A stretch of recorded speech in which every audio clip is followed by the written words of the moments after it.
الصالحات أن لهم أجرا حسنا. أحمده تعالى وأشكره وأشهد أن لا إله إلا الله وحده لا شريك له، نزل الفرقان على عبده ليكون للعالمين نذيرا. وأشهد أن نبينا وسيدنا محمدا عبده ورسوله الذي كان خلقه القرآن، بعثه الله هاديا ومبشرا ونذيرا وداعيا إلى الله بإذنه وسراجا منيرا، صلى الله وسلم وبارك عليه وعلى آله وأصحابه الذين كانوا لا يتجاوزون 10 آيات حتى يعلموا ما فيها من العلم والعمل، وسلم تسليما كثيرا.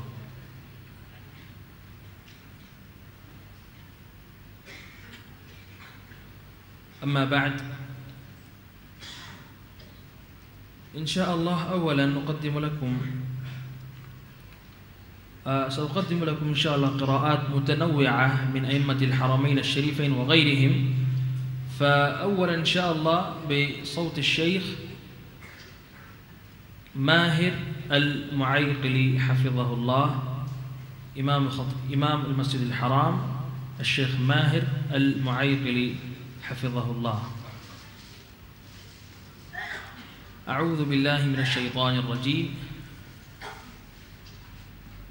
بسم الله الرحمن الرحيم. الحمد لله رب العالمين الرحمن الرحيم مالك يوم الدين، إياك نعبد وإياك نستعين، اهدنا الصراط المستقيم صراط الذين أنعمت عليهم غير المغضوب عليهم ولا الضالين.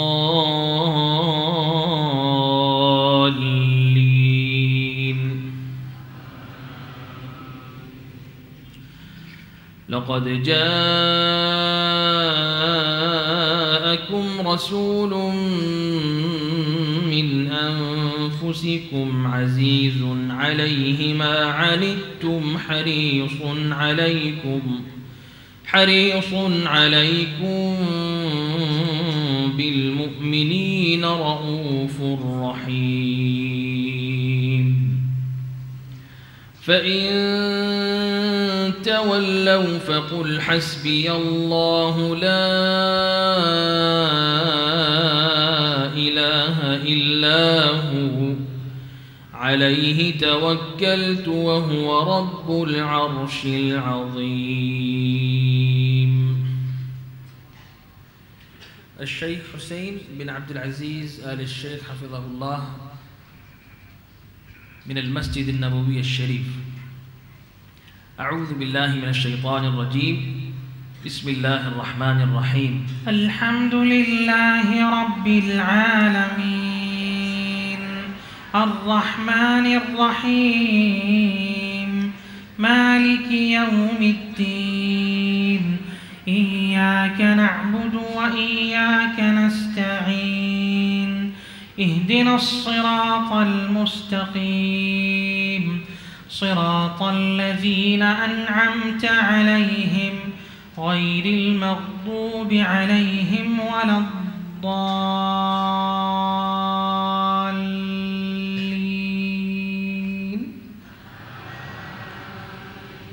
بسم الله الرحمن الرحيم. لإيلاف قريش إيلافهم رحلة الشتاء والصيف، فليعبدوا رب هذا البيت الذي أطعمهم من جوع وآمنهم من خوف. الشيخ أبو بكر الشاطري حفظه الله من اليمن. أعوذ بالله من الشيطان الرجيم. بسم الله الرحمن الرحيم. الحمد لله رب العالمين الرحمن الرحيم مالك يوم الدين، إياك نعبد وإياك نستعين، اهدنا الصراط المستقيم صراط الذين أنعمت عليهم غير المغضوب عليهم ولا الضالين.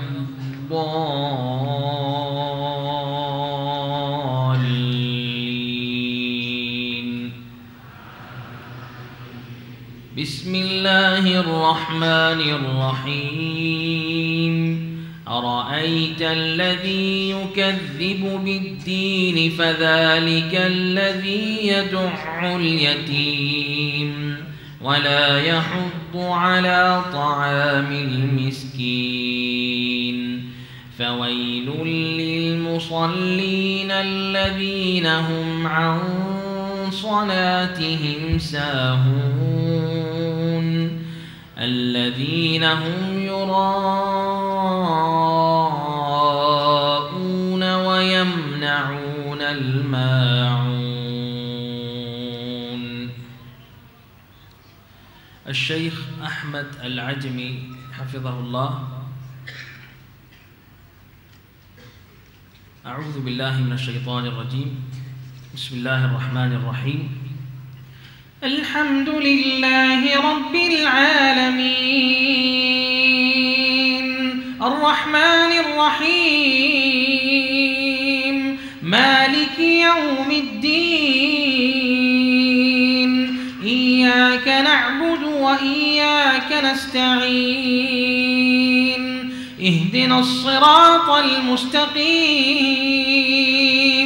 صراط الذين أنعمت عليهم غير المغضوب عليهم ولا الضالين.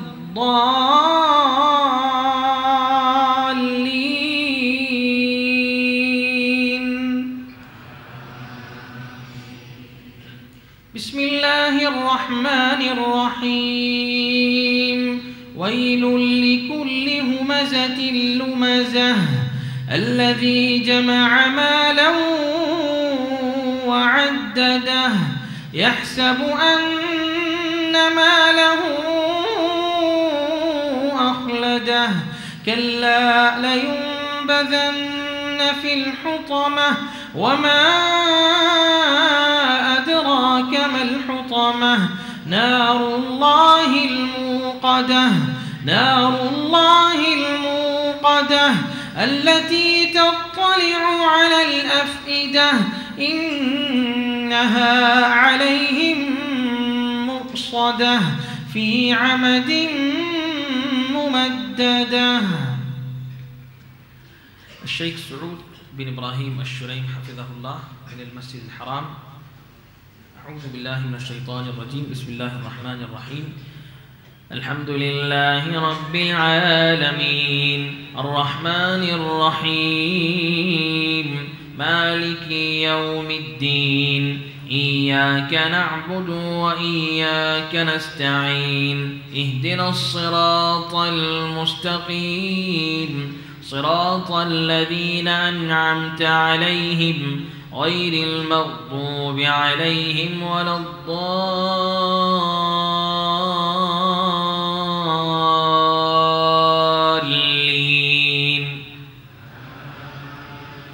بسم الله الرحمن الرحيم. سبح اسم ربك الأعلى الذي خلق فسوى والذي قدر فهدى والذي أخرج المرعى فجعله غثاء نحوا. سنقرئك فلا تنسى إلا ما شاء الله إنه يعلم الجهر وما يخفى. ونيسرك لليسرى فذكر إن نفعت الذكرى. سيذكر من يخشى ويتجنبها الأشقى الذي يصلى النار الكبرى ثم لا يموت فيها ولا يحيا. قد أفلح من تزكى وذكر اسم ربه فصلى. بل تؤثرون الحياة الدنيا والآخرة خير وأبقى. إن إن هذا لفي الصحف الأولى صحف إبراهيم وموسى. الشيخ عبد الله عواد الجهني حفظه الله من المسجد الحرام. أعوذ بالله من الشيطان الرجيم. بسم الله الرحمن الرحيم. الحمد لله رب العالمين الرحمن الرحيم مالك يوم الدين إياك نعبد وإياك نستعين اهدنا الصراط المستقيم صراط الذين أنعمت عليهم غير المغضوب عليهم ولا الضالين.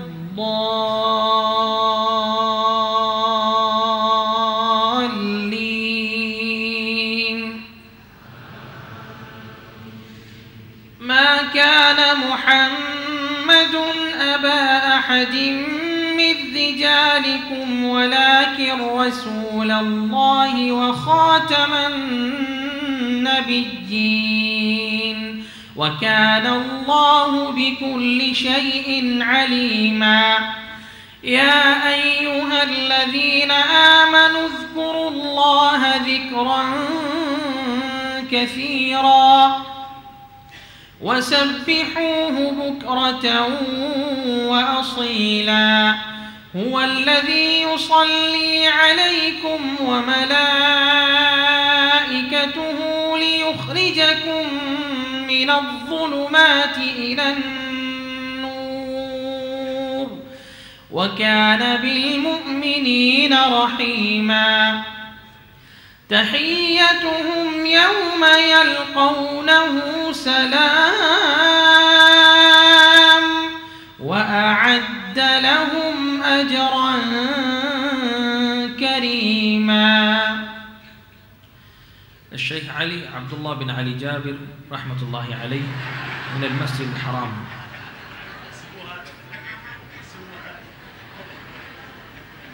أعوذ بالله من الشيطان الرجيم. بسم الله الرحمن الرحيم. الحمد لله رب العالمين الرحمن الرحيم مالك يوم الدين إياك نعبد وإياك نستعين اهدنا الصراط المستقيم صراط الذين أنعمت عليهم غير المغضوب عليهم ولا الضالين.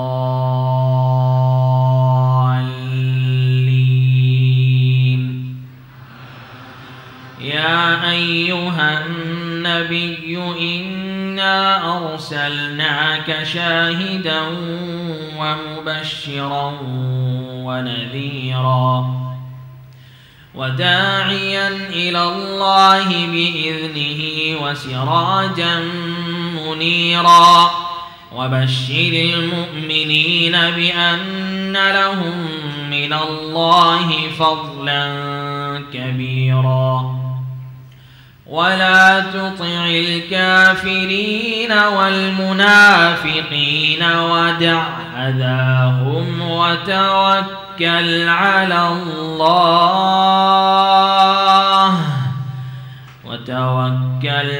الله وكفى بالله وكيلا. وأخيرا الشيخ عبد الرحمن. Ini paman saya, bukan saya. Ya, paman saya yang dulu di Masjid Al-Haram di Makkah Mukarramah. Ini yang terakhir dibacakan ya Syekh Sudes yang saya minta sekalian dengan takbir seperti contoh tadi ya. Jadi ada imam, ada muazzinnya.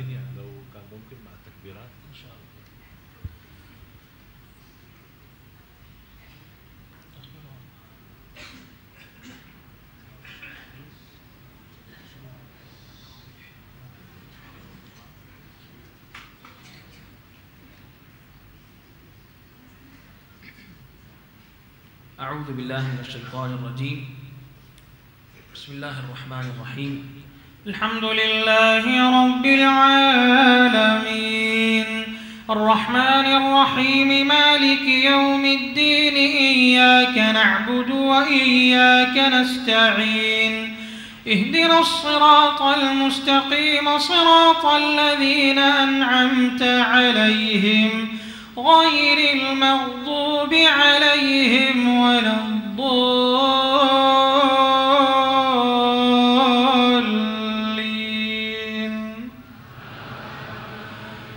إن الذين قالوا ربنا الله ثم استقاموا تتنزل عليهم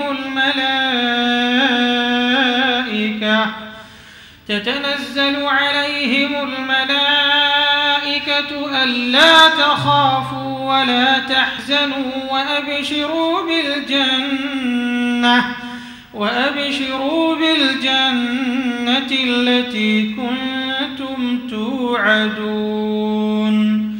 نحن أولياؤكم في الحياة الدنيا وفي الآخرة ولكم فيها ما تشتهي أنفسكم ولكم فيها ما تدعون نزلا من غفور رحيم.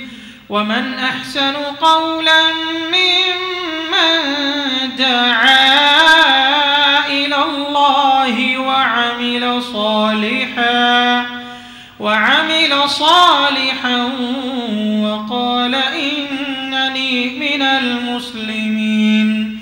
ولا تستوي الحسنة ولا السيئة ادفع بالتي هي أحسن فإذا الذي بينك وبينه عداوة كأنه ولي حميم. وما يلقاها إلا الذين صبروا وما يلقاها إلا ذو حظ عظيم.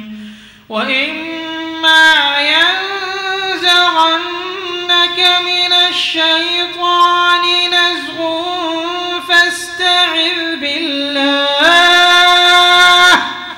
فاستعذ بالله إنه هو السميع العليم.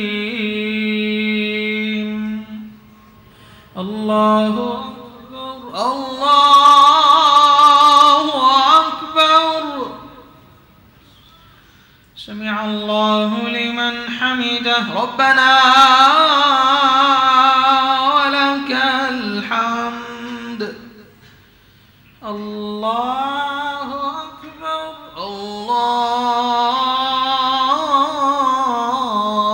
الله أكبر الله أكبر الله أكبر الله أكبر الله أكبر الله أكبر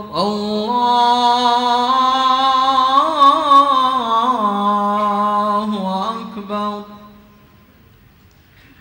السلام عليكم ورحمة الله.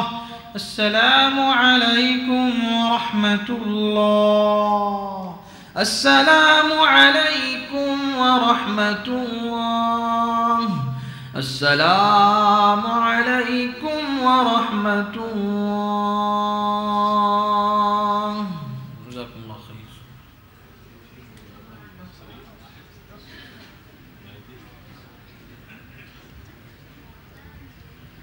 شكرا.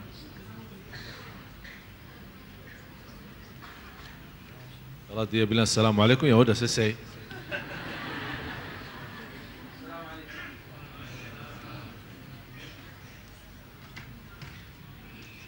Subhanallah. Sama-sama.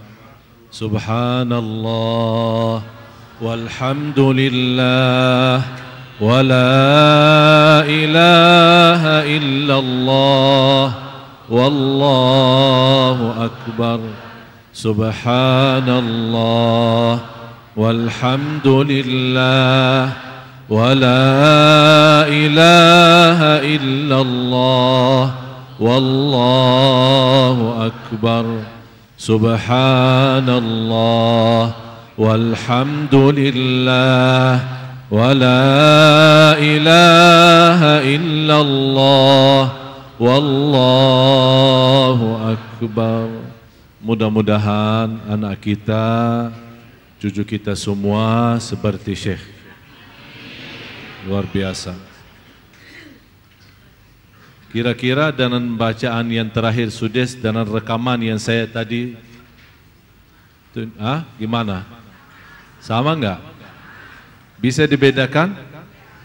Kira-kira mana yang Sudes, mana yang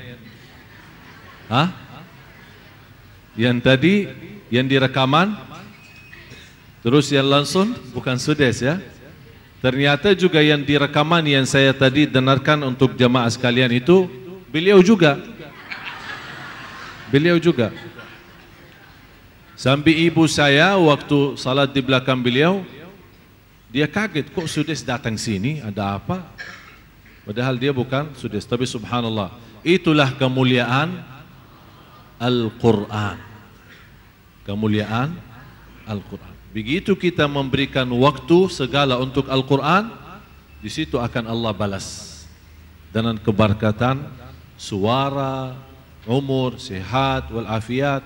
Dan beliau habis dari Indonesia, insyaAllah akan terbang ke Inggris, London, karena ada juga acara seperti ini. Coba lihat, keliling dunia. Ini semua undangan-undangan dari mana-mana. Dan itulah salah satu perjuangan kami untuk memberikan tanda kasih sayang saya kepada jamaah sekalian. Dan insyaAllah masih ada lagi yang jauh lebih dahsyat. Tunggu saja, banyak lagi. Dan insyaAllah saya kemarin kontak sama beberapa imam-imam yang utama, imam-imam Masjid Nabawi sebagai guru saya. Mudah-mudahan beliau bisa hadir. Dan saya menyampaikan kepada beliau, kalau mau datang dengan undangan rasmi, tidak usah datang. Karena kalau undangan rasmi berarti aturan negara. Jadi ruwet ya, tidak bisa kita bawa enak kemana-mana.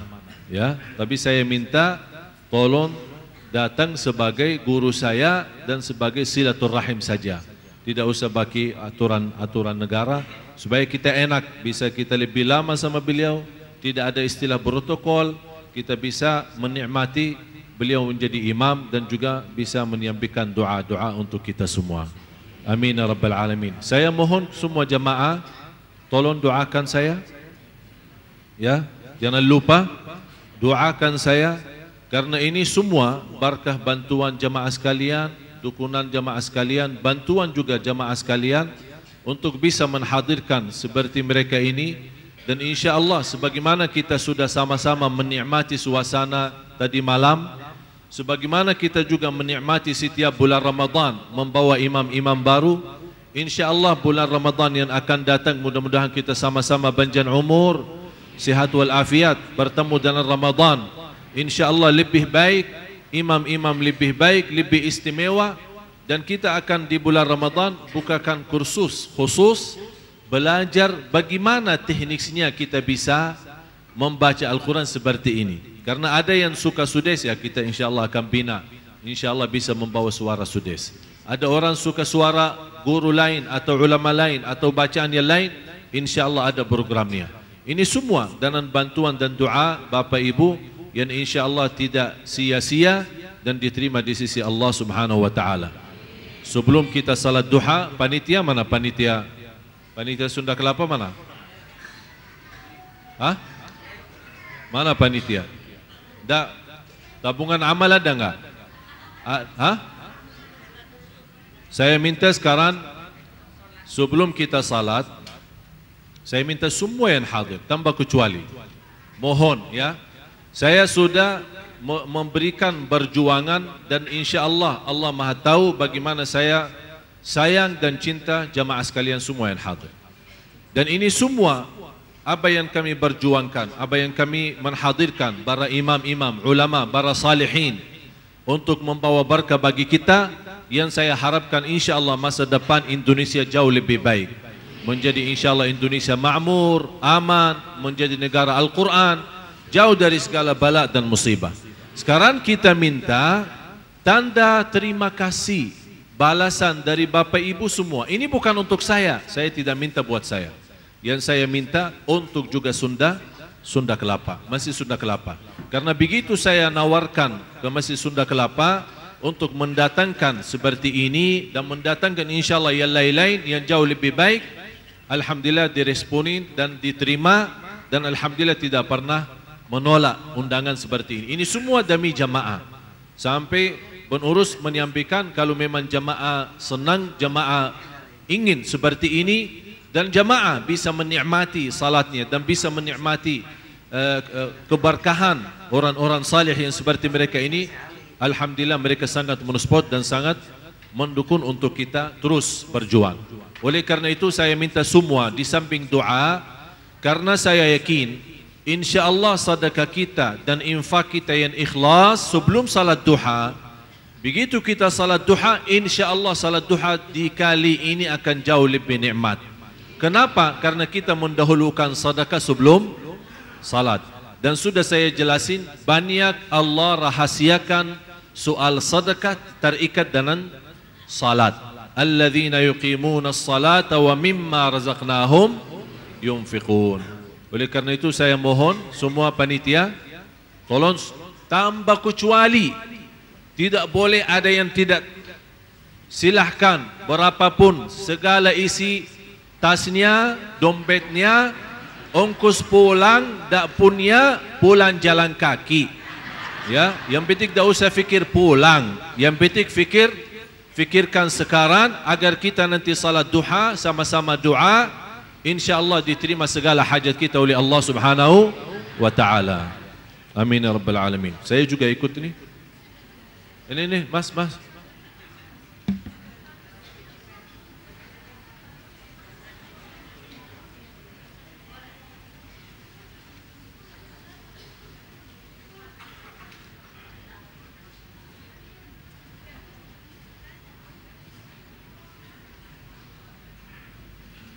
Semoga Allah balas semua bantuan jamaah sekalian, dan doakan insya-Allah dalam beberapa tidak lama, insya-Allah bulan ini alhamdulillah proses izin kantor agama, izin dari sosial, kesehatan, pendidikan, kemudian dari kantor gubernur, dari wali kota untuk membangun pesantren dan masjid kami, alhamdulillah sudah disiapkan semua.